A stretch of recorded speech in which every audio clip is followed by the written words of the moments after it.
The old ranch hand, Gus, told me the key to washing a horse was to work with the hair, not against it. He said it like he was imparting ancient wisdom, his voice raspy with 60 years of dust and cigarettes. I'd nodded, trying to look confident, like I hadn't spent the last 5 years of my life cataloging rare books in a climate-controlled library. The bucket of soapy water felt heavier than any encyclopedia. The horse, a placid mare named Clementine, seemed to know I was a fraud. She kept shifting her weight, her tail flicking with what I could only interpret as equine judgment. I was scrubbing at a patch of dried mud on her flank, my knuckles raw, my t-shirt soaked through with a combination of sweat and soapy spray. I was so focused on the stubborn dirt, on the circular motion of the brush, that I didn't hear the footsteps on the packed earth behind me. I didn't hear anything until a voice, low and smooth as worn leather, cut through the quiet afternoon. Missed a spot, I flinched, dropping the brush with a clatter into the bucket. Water sloshed over the rim, dark with grime, soaking my already damp jeans. I turned, wiping a stray strand of wet hair from my forehead, and there she was. Rowan. The owner. The boss. The woman who moved across her land like she was a part of it, carved from the same rock and sky. She was tall, with shoulders that spoke of a life spent lifting more than just books. Her black Stetson was pulled low, but it couldn't hide the intensity in her dark eyes. She wasn't smiling. She rarely did. She gestured with her chin toward Clementine's flank, just below where I'd been scrubbing. A small, almost imperceptible smudge of mud remained. My face burned with a useless, childish shame. I was 26 years old, and I couldn't even wash a horse properly. This job was a desperate act, a flight from a life that had shattered so completely I could no longer find the pieces. I needed this. I needed to not be a failure at this one simple thing. Sorry, I mumbled, bending to retrieve the brush. But her hand was there first. She didn't take the brush from the bucket. Instead, she stepped past me, her arm brushing mine, a current of heat in the cool air. She ran her bare hand over the mare's coat, her touch impossibly gentle. Clementine, who had been restless with me, stilled completely, letting out a soft huff. Rowan dipped her fingers into the water and worked at the spot with a slow, deliberate pressure. Her focus was absolute. I stood there, frozen, watching the line of her jaw, the way a single braid of black hair escaped her hat and rested against the dark column of her neck. The smell of her sun, clean sweat, and something else, something like cedar and earth, filled the space between us. It was a suffocatingly intimate distance for an employer and her new, incompetent ranch hand. After a moment, she wiped her hand on her jeans and turned her gaze back to me. Those eyes held no judgment, only a calm, unnerving assessment. "You're fighting it," she said, her voice still quiet. "You think it's about force. It's not. It's about patience. You wait for the water to do the work." She picked up the brush, her long fingers closing around the worn wooden handle, and held it out to me. I took it, our hands touching for a fraction of a second. It felt like a brand. A static shock that jolted up my arm and settled somewhere deep in my chest, a place I thought had gone numb for good. "Try again," she said. It wasn't a question. It was a command, but it felt like something else entirely. An invitation. A challenge. I turned back to the horse, my heart hammering against my ribs, acutely aware of her standing right behind me, watching. The days fell into a rhythm dictated by the sun and the needs of the animals. My hands, once soft from paper and lotion, became a roadmap of calluses, blisters, and small, healing cuts. I learned the difference between the sound of a healthy calf and a sick one, the particular weight of a full water bucket, the exact way to coil a rope so it wouldn't tangle. And always, Rowan was there.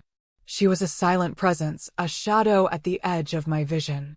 She rarely gave direct orders, instead demonstrating a task once with an economy of motion that was both beautiful and intimidating, and then expecting you to replicate it.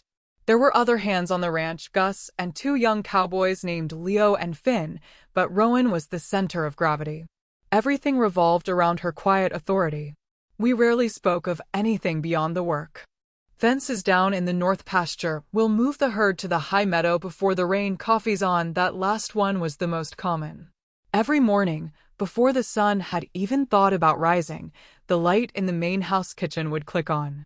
By the time the rest of us stumbled in, bleary-eyed, she would be there, leaning against the counter, a steaming mug in her hand, staring out the window at the world she commanded. The kitchen became a strange sort of sanctuary. It was the one place where the lines between boss and employee seemed to blur, just for a moment. She'd nod as I poured myself a cup, her eyes lingering on me a second longer than they did on the others. Sometimes, I'd catch her watching me as I measured out the grounds for the next pot, my hands still clumsy with the scoop. A flicker of something in her expression I couldn't name. It wasn't pity. It wasn't annoyance. It was attention. And that was more terrifying than anything else. I was here to disappear, to become anonymous in the vast, open space of Montana. I had come here with one suitcase and a past I was trying to outrun, a betrayal so sharp it had cleaved my life in two. I didn't want to be seen. But Rowan saw everything. She saw the way I favored my left wrist when I lifted hay bales, the slight hesitation before I mounted a horse, the way my gaze would drift to the distant mountains when I thought no one was looking. One afternoon, we were repairing a stretch of barbed wire fence on a remote ridge. The wind was relentless, whipping my hair across my face and stealing the warmth from my jacket. My fingers were numb, fumbling with the pliers. I dropped a staple for the third time, cursing under my breath as it vanished into the dry grass. I expected a sharp word, a sigh of impatience.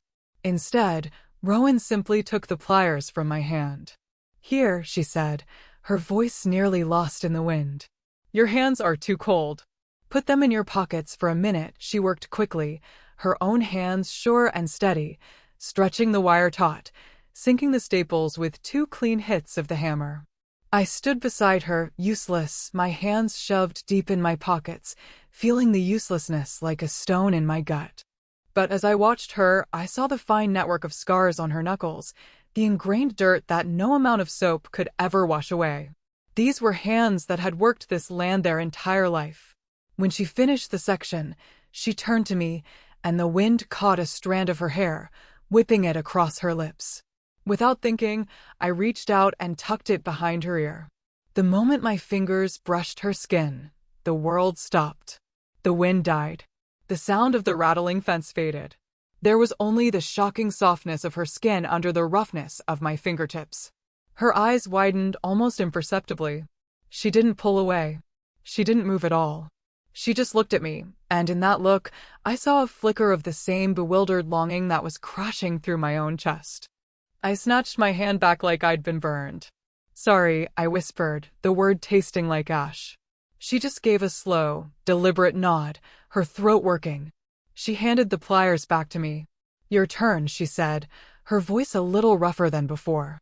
The space between us was charged now, humming with a new and dangerous current. The wind picked up again, but it wasn't the cold I felt anymore. The storm had been threatening all day, the sky a bruised purple-gray that pressed down on the valley. We'd been trying to round up a few strays that had wandered into the coulees, a frantic race against the approaching weather. The air grew heavy, thick with the smell of ozone and damp earth. The first drop of rain was cold and fat, hitting my cheek like a warning. Then the sky opened up. It wasn't rain, it was a deluge, a solid sheet of water that turned the ground to slick mud in seconds. "The line shack!" Rowan yelled over the roar of the wind, pointing toward a small, dark shape huddled against a rock outcropping a few hundred yards away.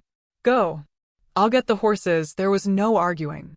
We tethered the horses in the meager shelter of a stand of pines and ran, heads down, against the driving rain. We burst through the door of the tiny cabin, soaked and shivering, slamming it shut against the fury of the storm. The shack was one room, maybe 10 feet by 10 feet, with a small wood stove, a rickety table, and 2 built-in bunks. A stack of dry wood and kindling was piled neatly in a box, a testament to Rowan's foresight. For a moment, we just stood there, dripping on the dusty floorboards, our breath coming in ragged pants. The sound of the rain on the tin roof was deafening. It felt like we were the only two people left in the world, sealed in a tiny wooden box while the universe tried to wash itself clean. "There's a lantern," Rowan said, her voice echoing in the small space. She found it, along with a box of matches, and with a few deft movements, a warm, golden light filled the room, pushing back the gloom. The flame danced in her dark eyes, making them seem bottomless. She looked at my soaked clothes, my chattering teeth. "Get those wet things off," she ordered, her tone practical, businesslike. But the words hung in the air between us. She turned her back, giving me a semblance of privacy, and started laying a fire in the stove. My fingers were clumsy, numb with cold, as I peeled off my wet jacket and shirt. I was left in my thin t-shirt, which clung to me like a second skin. I could feel her awareness of me, even with her back turned. It was a physical presence in the room, a weight on the air. She had a couple of old, thick-wool blankets stored in a trunk at the foot of one bunk. She tossed one to me without looking.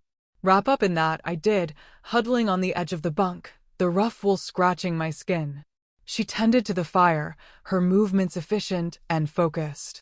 Soon, a welcome wave of heat began to radiate from the small stove, battling the damp chill. She finally sat on the opposite bunk, shrugging off her own wet jacket, leaving her in a dark Henley that stretched across her broad shoulders. The silence stretched, filled only by the crackle of the fire and the drumming of the rain.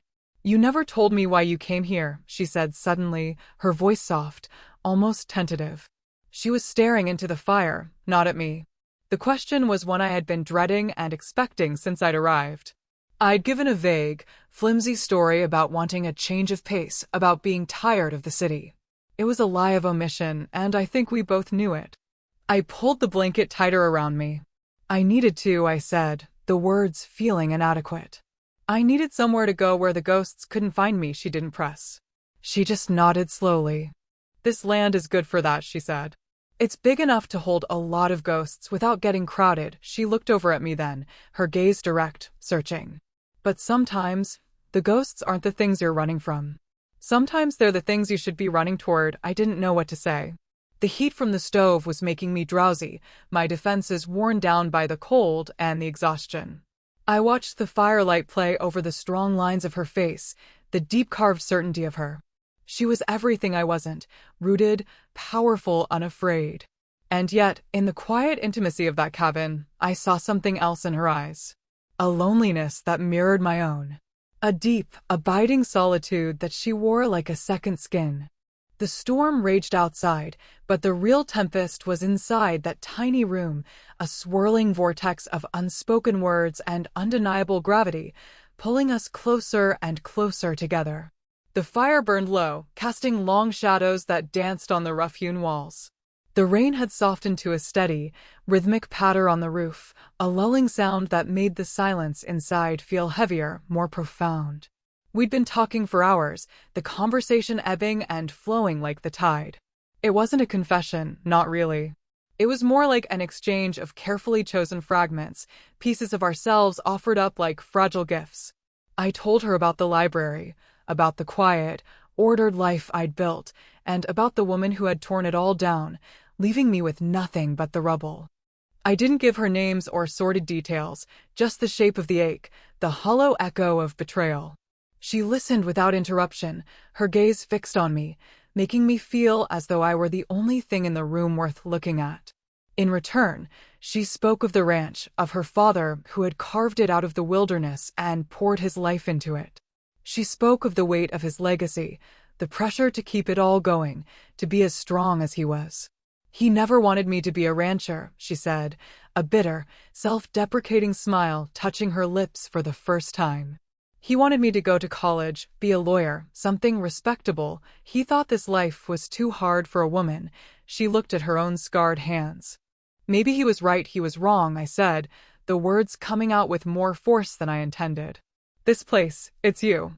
It breathes with you." Her eyes met mine across the small space, and the air crackled. The careful distance we had maintained, sitting on opposite bunks, suddenly felt like an artificial barrier against an inevitable force. The small cabin had shrunk, the walls closing in, until there was nothing but the few feet of space between us. She stood up, her movement slow, deliberate. She crossed the room and stoked the fire, adding another log. The flames flared, illuminating her profile, the strong line of her nose, the curve of her mouth. She didn't return to her bunk. Instead, she turned and looked down at me, her expression unreadable. I could feel my own heartbeat, a frantic bird trapped in my ribs. This was it. The precipice. The moment where you either step back or you jump. My mind was screaming at me to be careful, to remember she was my boss, that I was fragile, that I couldn't survive another fall. But my body, my very soul, was leaning forward. She knelt in front of me, so our faces were level. The heat from her body was a tangible thing. She smelled of wood smoke and rain. She reached out, her callous thumb brushing against my jaw, a touch so tender it made my breath catch in my throat. It wasn't a question, but it wasn't a demand either. It was a statement. A fact. "You're not a failure, Alara," she whispered, her voice husky. It was the first time she had used my name. It sounded like a prayer on her lips. And then she closed the small distance between us. Her kiss was not what I expected. It wasn't rough or demanding.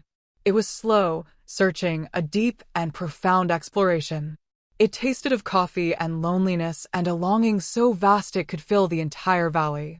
It was a kiss that didn't take, but gave. It offered solace. It offered a home. I felt the walls I had so carefully constructed around my heart begin to tremble, to crack, to fall away into dust. All the running, all the fear, it all just stopped. In the circle of her arms, in the shelter of this tiny cabin, I wasn't running anymore. I was finally, terrifyingly still. And I was breathing. For the first time in a very long time, I was truly, deeply breathing.